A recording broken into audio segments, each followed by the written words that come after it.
All of this really is about economic reinvention, creating an economy that works for everybody. And rural communities are really taking the lead, and I'm going to give you just a couple of examples, all from Eastern Oregon. In August 2012, Malheur Lumber Company announced it was going to close its Grande mill. I'm sure many of you remember this. That county was already at nearly 14% unemployment, and 80 more people were just about to lose their jobs. In addition, the community was facing severely increasing wildfire threat in the forests of the Blue Mountains.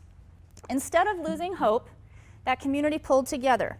Timber industry representatives and environmentalists worked together.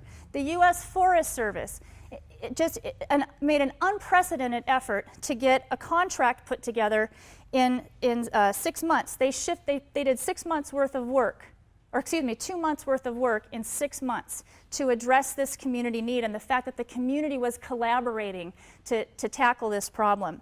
It took Forest Service leaders willing to innovate, a state government willing to pitch in, and a really diverse group of stakeholders willing to cooperate. Ultimately, partners carved out a new solution. And it's a unique 10-year Forest Service stewardship contract. It saved a local lumber mill and the many, many jobs that went with that. And it's creating conditions for much more sustainable, fireproof forests and healthier communities.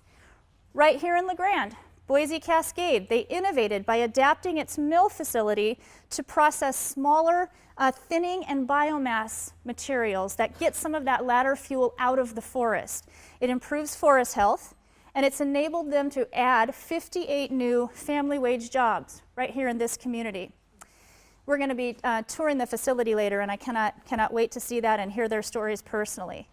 Another example of rural sustainability leadership is in Sherman County. Prior to 2002, Sherman County was like so many other small rural communities in the western United States. They had very few job opportunities, only brought in taxes of a few $100,000 a year. And then the winds of opportunity blew in, literally. Wind developers started working with farmers to put up wind farms. The farmers get lease payments, and they're able to farm right around the turbines. So it really has helped to improve the economics of wheat production there.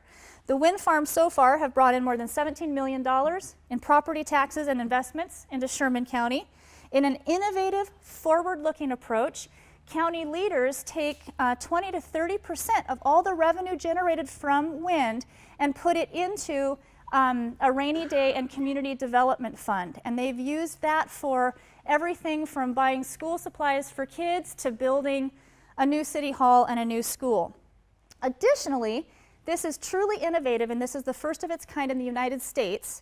Every year, every resident of Sherman County gets a check for $590 from wind-generated revenue. This is a clean economy version of the Alaska Permanent Fund, where Alaskans get money from the revenue generated from oil extraction.